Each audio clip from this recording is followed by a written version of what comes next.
When your confidence gets knocked down, it's not gonna rebuild by accident. You need an intentional plan. And in this video, I wanna walk you through a proven framework that's helped me and that I just experienced and put into action through Ryan Hall's 5-day extreme running camp that I just got back from. And whether you've been hit down in your personal life, your professional life, your physical life, this plan can apply. And the last P that I'm gonna dig into is probably the most obvious one, but where every dude screws up, but it's gonna give you immediate, instant confidence in rebuilding your life. Let's dive in. So real quick backstory, you probably know that I was a competitive long distance runner all through high school, university. My bests were 34:04 for the 10K, 16:04 for a 5K, and running gave me my identity. But as you know, I put running on the shelf at an early age after my eligibility in my early 20s, and I got into fitness modeling, bodybuilding, the whole world of muscle became my life. And it's always fun, you always return to your first love. And now that I'm in my 40s, you all know my story. I've gone through a really rough patch the last 2.5 years via a really brutal separation, and I'm in a place now where I want to rebuild my life, and I'm revisiting running to help give me that identity as somebody who's strong, somebody who's got endurance, somebody that can crash through the quitting points, which is why I've set running goals. And this year I'm aiming for a sub 40-minute 10K. I recently did 45 minutes at a race here in Toronto, Sporting Life 10K. And I'm getting ready for a trail race, another 22K trail race in a week from now. So I thought that I should try out this crazy running camp. Actually, let me correct myself. My running coach, Jay Stevenson, told me I should come to this 5-day running camp in Flagstaff, Arizona. For those who don't know, Flagstaff, Arizona is like the mecca of where all the world's top runners go and train on a regular basis. It's like the coolest spot, 7,000 feet elevation, amazing trails everywhere. So my immediate thought was, I'm not ready for this. Come on, running camp, right? 7,000 feet elevation, I'm barely like doing 30, 40-minute runs without like stopping to walk right now.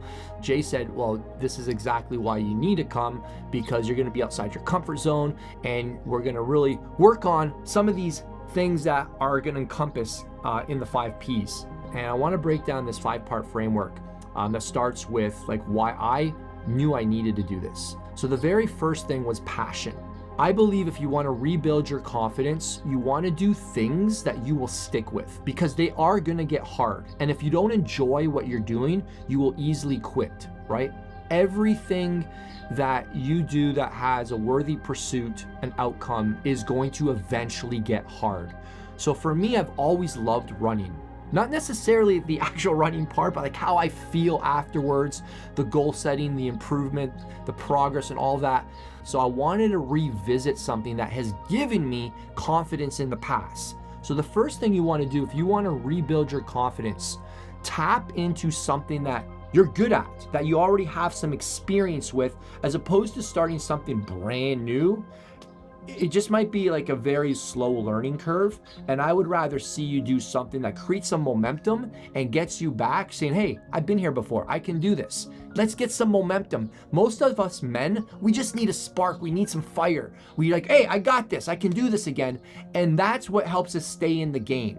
The second P is push. Do things that push you.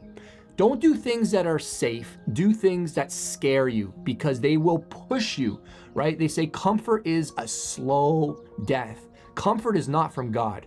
Comfort is from the devil, because as soon as you're comfortable, you stop growing. And this entire experience was uncomfortable. One, just flying out to meet people I've never met before. Who are these guys? Are they advanced? Are they beginners? Am I gonna be an advanced one? That was scary to a degree. Next, the elevation, right? 7,000 feet elevation is no joke. You will feel that right away. And I did on my very first run, when I just went for a little 30-minute shakeout, I went into a walk jog after just a couple minutes because I was like hyperventilating. I'm like, am I gonna feel like this the entire camp? Because if so, this is gonna be a horrible experience. And then the final one was the big thing of the whole event, which was this Grand Canyon hike to the bottom, which was optional. but you know, I'm not backing out of that opportunity. And it was a 14-mile hike. We left at 7:30 a.m. and got back at 1:30 p.m. And that whole experience was a little nerve-wracking because, you know, they said there's no way out.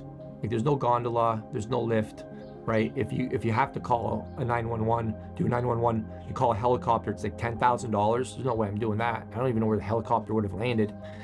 So it's just one option. And that was scary. And that not scary, but that experience pushed me. So get yourself into environments where you are completely unfamiliar, because you will be forced to figure out how to get through. There's no solutions but to just keep going. And if you don't put yourself into those situations to see what you're made of and what you're capable of, you will not build your confidence. That was a massive confidence booster because I underestimated how tough I was. And I'm like, holy crap, I'm freaking tough. I'm a beast. I'm a machine. I'm a monster. And you see all the other people who didn't do it and like, wow, I don't know how you did that. And you're like, wow, I'm one of the few. Very few people went all the way to the bottom that day. There was just a small group of us. And the ones who did it were like ultra marathoners, 50K runners, marathoners, half marathoners, and then Vince making his comeback. And then there was some competitive university runners in our group. So I'm like, I hung. I didn't quit. I did that. I'm 45. These guys are young bucks in their 30s, in their 20s, and I hung with them. I made it. So that was a massive confidence booster that, like, I'm a lot better than I thought I am. And that's what I needed. I kind of knew that, but I needed that actual experience to prove it to myself. The third P is to prepare. You want to set yourself up for success. A lot of men just half-ass things and then they just say, oh, you see, it didn't work. They blame their failure on, yeah, it wasn't meant to be. No, you didn't prepare. I prepared for this. So one, I signed up for this a couple months ago. So knowing that I had this on my calendar, I got ready for this. I was more consistent with my runs. I was consistent with my therapy. So when I got there, you know, I was ready for 5 days. I mean, at least as ready as I could be. I got myself a nice Airbnb. They advised to stay in a hotel. I'm like, no, I want to be in a place where I have my own kitchen. I can get my own food. I can do my own routine where I can also get some work done so I don't feel like I'm behind. So I prepared. I got myself a pair of trail shoes. I got some extra running gear. I, you know, shopped up on electrolytes and just the things that they told us. And one of my favorite sayings around, you know, planning is planning prevents piss poor performance. So when I got out there, I had this stuff that was going to set me up and position me for the best experience possible. Number 4 is people. Surround yourself with the right men. Confidence multiplies in community.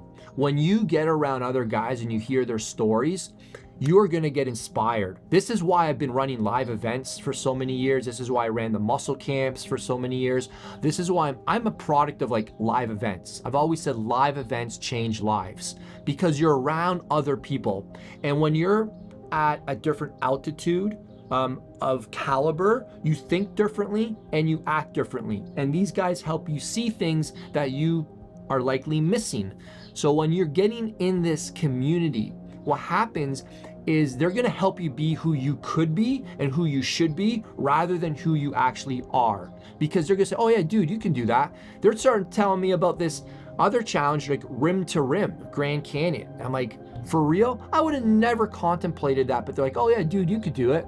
Oh yeah, you could do it. I'm like, what do you mean I could do it? Like, you just did that one. You just have to, you know, be a little extra prepared. And now I'm thinking differently.